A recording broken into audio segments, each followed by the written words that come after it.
when I wake up, I know the journey that it takes for me to find my greatness. And it's hard. Nothing is easy.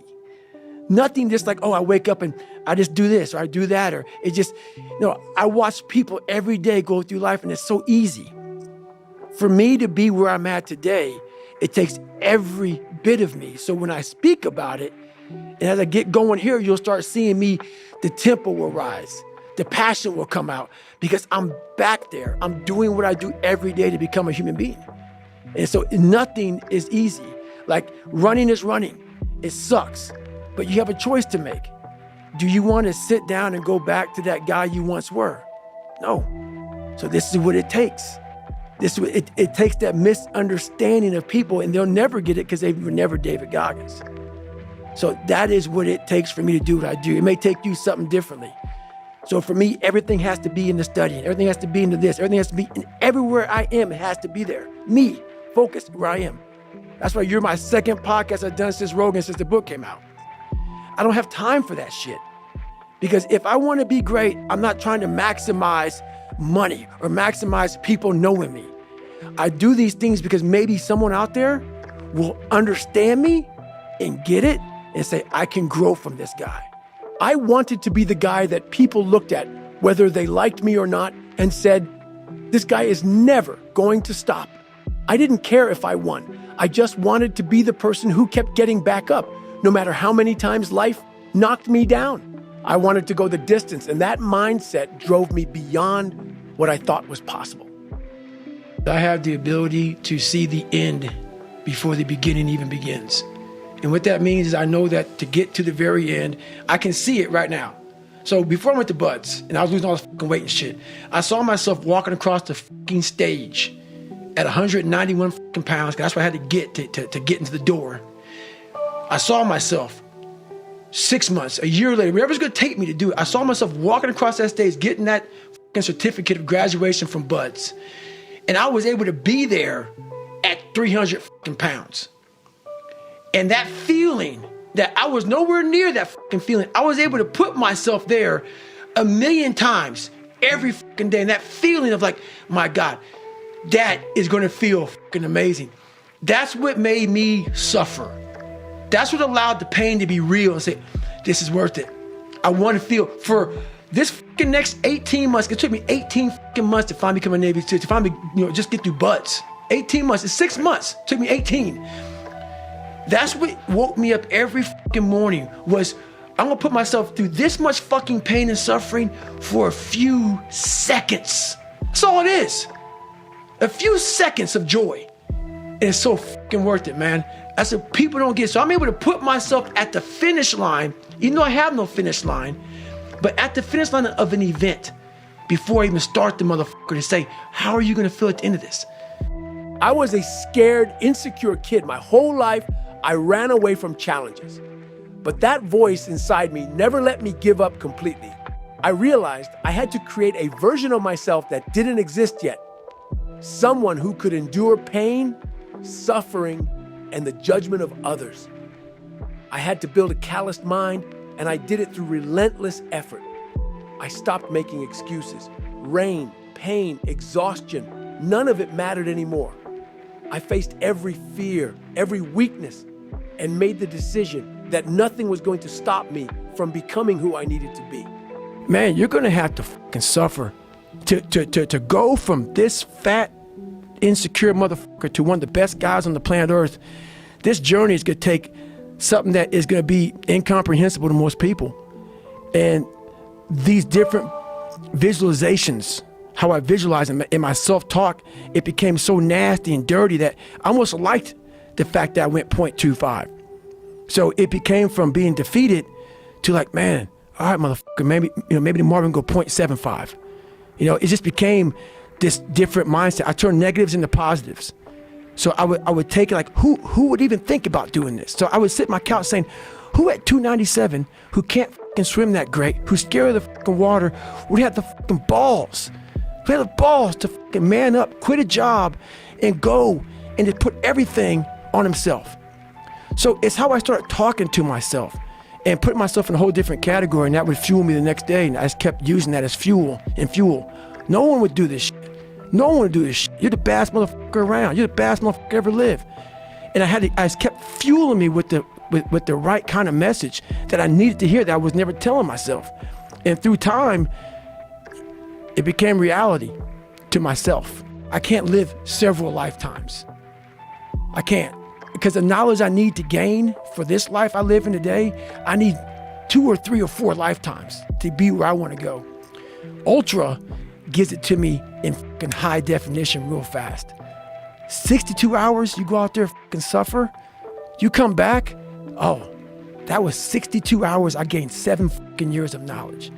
The ups and downs, the pain, the suffering, you learn how to chunk this down. Like, oh my God, man, I'm at mile 100. How the fuck am I gonna get to mile 118? Everything becomes, you start to learn life out there, and you learn so much in such a condensed period of time, and nothing in the world can do it like pushing yourself to the absolute limit.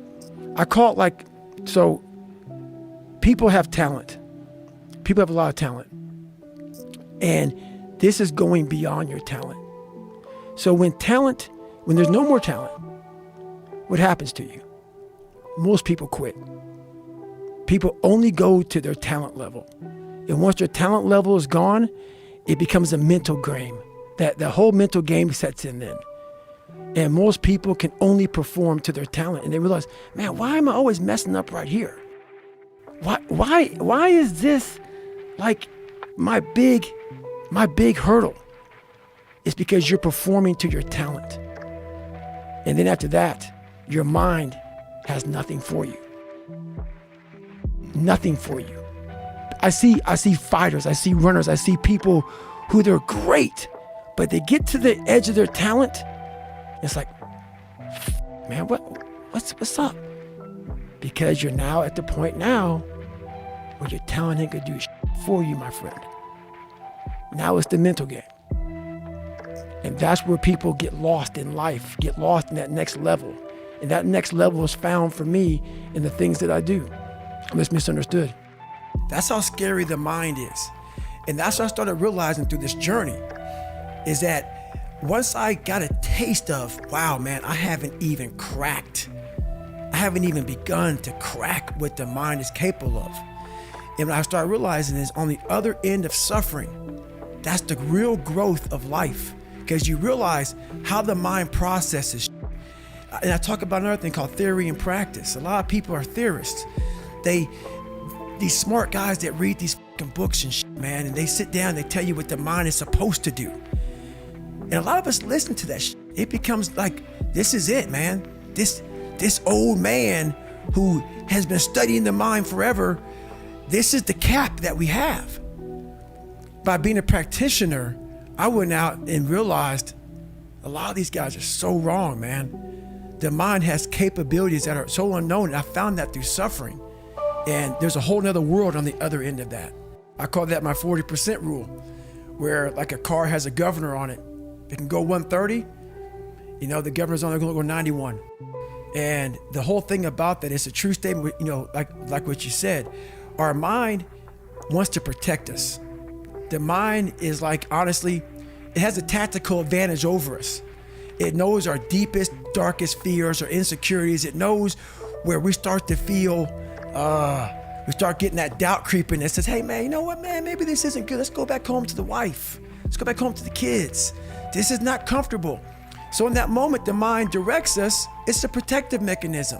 It saves us from doing bodily harm, or it really saves us from discovering that the mind's like, I want to be in charge of you. I don't want you to be in charge of me. So it tells you, let's just stop right here. But once you start breaking through that barrier and start breaking down that governor that you've put in your mind, because we forget we are in control of our mind. We believe it's the other way around. No, we put in our minds what we should do, but we believe our mind is telling us, it's giving us all this feedback. We have to reprogram it and tell us, no, we're good.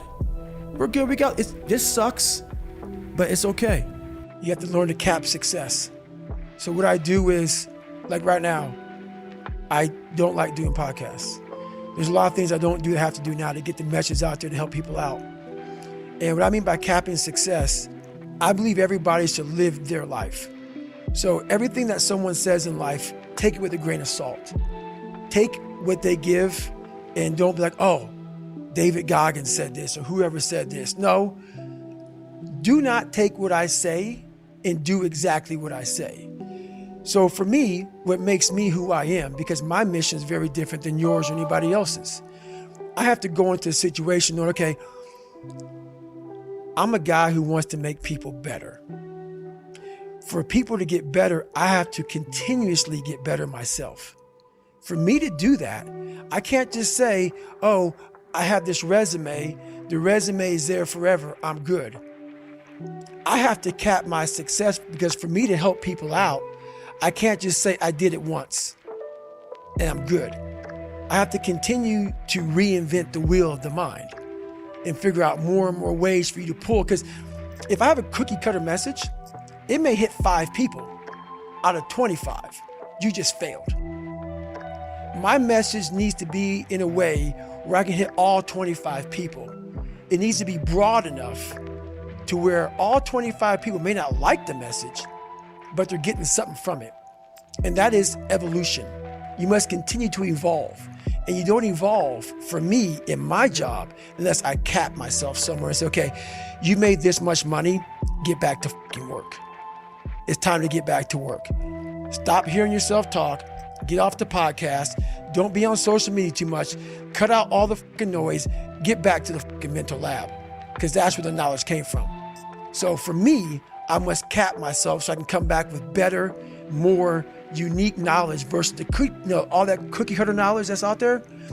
That's why people buy the books I have, because it's not cookie cutter. It's real knowledge.